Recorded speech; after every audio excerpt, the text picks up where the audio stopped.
চার ধরনের মানে দোষযুক্ত ত্রুটিযুক্ত প্রাণী কুরবানির জন্য সেটা অ্যালাউ নয়। খোরা যদি হয় এমন খোরা যে একদম পুরো একটা অঙ্গই ভাঙা, যে ওইটা দিয়ে সে চলতেই পারে না, হাঁটতেই পারে না, তার কুরবানির জায়গা পর্যন্ত ওটাকে যাওয়ার মতো সামর্থ্য নেই। একজন ব্যক্তি কয়টা কুরবানি করতে পারবে? আসুন্নাহ ফাউন্ডেশন কাজ করছে, তাকওয়া ফাউন্ডেশন কাজ করছে, মোহাম্মদুল হাফিজ ফাউন্ডেশন কাজ করছে, মাসতুল ফাউন্ডেশন কাজ করছে।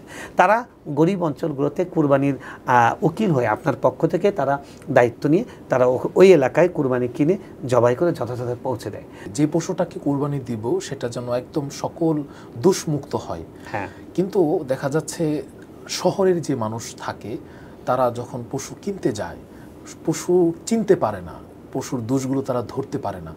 এক্ষেত্রে পশু কিনে আনার পর দেখা যায় পশুর একটা পা ভাঙা, একটা কান নেই, বা পশুর শরীরে যে কোনো একটা ত্রুটি, অথবা তারা চিনতেও পারে না, ধরতেও পারে না। তো এই ক্ষেত্রে শরীয়ত কি বলে যে পশুটা তো এখন নিখুঁত রইল না? জি, এটা একটা ভালো টপিক। সেটা হলো যে মানে কোন ধরনের ত্রুটি থাকলে একটা পশু কুরবানির থেকে আনফিট হয়ে যায়, কুরবানির অযোগ্য হয়ে যায়। দেখুন, রাসূলুল্লাহ সাল্লাল্লাহু আলাইহি ওয়াসাল্লাম সহিহ মুসলিমের হাদিসে বলেছেন, আরবাউন লা তাজুজু ফিল আদাহি। চার ধরনের মানে দোষযুক্ত ত্রুটিযুক্ত প্রাণী কুরবানির জন্য সেটা অ্যালাউ নয়, এগুলো পশু দিয়ে কুরবানি করা যাবে না। তার মধ্যে এক নম্বর হলো আল আইয়ু, হ্যাঁ, যেটা অন্ধ, এমন অন্ধ যে অন্ধটা বোঝা যায়, যে জন্ম অন্ধ, দুটা চোখই নাই, দেখতে পায় না, এরকম গরু বা এরকম ছাগল, এটাতে কোরবানি করা যাবে না। ঠিক একইভাবে অন্ধ, জন্ম অন্ধ নয়, পরবর্তীতে কোনো কারণে দৃষ্টিশক্তি হারিয়ে ফেলেছে, কিন্তু বোঝা যায় যে এই গরুটা দেখতে পায় না, সে তাকে ডাকে একদিকে, সে যায় একদিকে, তাহলে এই পশু দিয়ে কোরবানি হবে না। তাহলে অন্ধত্ব, যেই অন্ধত্ব স্পষ্ট। দুই নম্বর হলো খোরা, পা ভাঙা। তো খোরা যদি হয় এমন খোরা যে একদম পুরো একটা অঙ্গই ভাঙা, যে ওইটা দিয়ে সে চলতেই পারে না, হাঁটতেই পারে না, তাহলে সেটাতে কোরবানি হবে না। আরেকটা হলো যে খুবই দুর্বল, শীর্ণকায়, জীর্ণ শীর্ণ, একদম তার কুরবানির জায়গা পর্যন্ত ওটাকে যাওয়ার মতো সামর্থ্য নেই, ওটাকে ধরে কাঁধে করে নিয়ে যেতে হবে, তাহলে এরকম পশু দিয়েও কোরবানি হবে না। তো আরেকটা হলো যে তার কোনো একটা শরীরের কোনো একটা অঙ্গ পরিপূর্ণভাবে তার সেটা নাই, বা সেটা ত্রুটিযুক্ত, তাহলে সেটাতে কুরবানি করা হবে না, কুরবানি করা যাবে না। সুতরাং যদি এরকম হয় যে কিছু ত্রুটি আছে, তাহলে সেটা দিয়ে কুরবানি করতে সমস্যা নেই, যদিও উত্তম হলো এই খুঁত থেকেও মুক্ত হওয়া।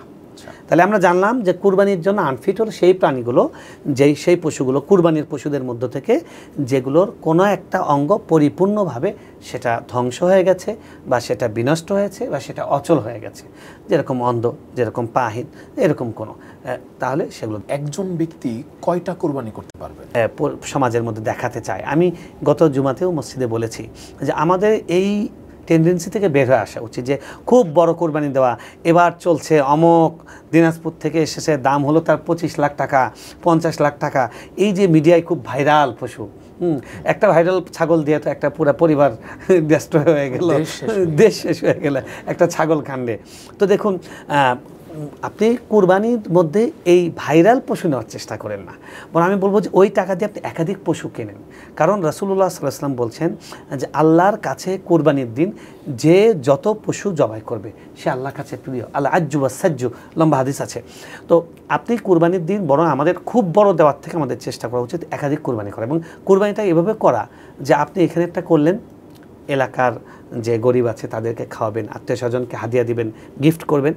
ঠিক একইভাবে আপনি বাংলাদেশের প্রত্যন্ত অঞ্চল, দেখা গেছে চরাঞ্চল, পাহাড়ি অঞ্চল, হ্যাঁ, মঙ্গাপীড়িত অঞ্চল, এই অঞ্চলগুলোতে মানুষ খেতে পায় না, তারা গোস্ত পায় না সারা বছর, খুবই দারিদ্র সীমার নিচে যারা আছে, আপনি সেই এলাকার কোনো বিভিন্ন সংস্থা কাজ করছে, আসুন্নাহ ফাউন্ডেশন কাজ করছে, তাকওয়া ফাউন্ডেশন কাজ করছে, মোহাম্মদুল হাফিজ ফাউন্ডেশন কাজ করছে, মাসতুল ফাউন্ডেশন কাজ করছে। তারা গরিব অঞ্চলগুলোতে কুরবানির উকিল হয়ে আপনার পক্ষ থেকে তারা দায়িত্ব নিয়ে তারা ওই এলাকায় কুরবানি কিনে জবাই করে যথাযথ পৌঁছে দেয়। তো আমি বলবো যে এটা বাংলাদেশে ব্যাপক হওয়া দরকার, যে একাধিক কুরবানি করেন, 5টি 10টি। রাসূলুল্লাহ সাল্লাল্লাহু আলাইহি ওয়াসাল্লাম রাষ্ট্রপ্রধান ছিলেন, কিন্তু তিনি কখনো প্রাচুর্য ধরে রাখেননি। আমরা হাদিসে দেখেছি তিনি 3 রাত কখনো পেট ভরে খাননি, এবং রেকর্ড নাই তিনি গোস্ত এবং রুটি একসঙ্গে, চিকন রুটি নরম রুটি একসঙ্গে খেয়েছেন, রেকর্ড নাই। এতটা অভাব তিনি ইচ্ছা করে তিনি গ্রহণ করেছেন, অথচ তার কাছে কিন্তু রাষ্ট্রীয় কোষাগার থেকে টাকা এসছে, বিভিন্ন সময় গিফট এসছে, তিনি দান করে দিতেন। সেই মানুষটা যিনি প্রাচুর্য ধরে রাখেননি, তিনিও কুরবানিতে বিদায় হজের মধ্যে 100টা কুরবানি করছেন, আমাদেরকে শেখাচ্ছেন যে অধিক পরিমাণে কুরবানি করা। তাই আমি বলবো যে আমাদের ধনী যারা আছেন, ঢাকা শহরের কোটিপতি যারা আছেন, আমাদের চট্টগ্রাম, সিলেট মহানগরগুলোর যারা কোটিপতি যারা আছেন, আমি সবাইকে রিকোয়েস্ট করব, আপনারা এই সুন্নাহটা জিন্দা করুন, আমাদের প্রত্যন্ত অঞ্চলগুলোতে কুরবানি করুন। আপনার গরিব একটা এলাকায় আছে, রংপুরে আপনার একটা গরু বাড়তি আছে, তাকে পাঠিয়ে দিন 15,000 টাকা, তোমরা একটা ছাগল কিনে তোমরা কুরবানি দাও আমার পক্ষ থেকে, এটা তোমাদের জন্য হাদিয়া। দেখা যাবে আপনার এই 5 লাখ টাকার গরুর কুরবানি এটা কবুল হয়নি, ওই 15,000 টাকার কুরবানি কবুল হয়ে গেছে।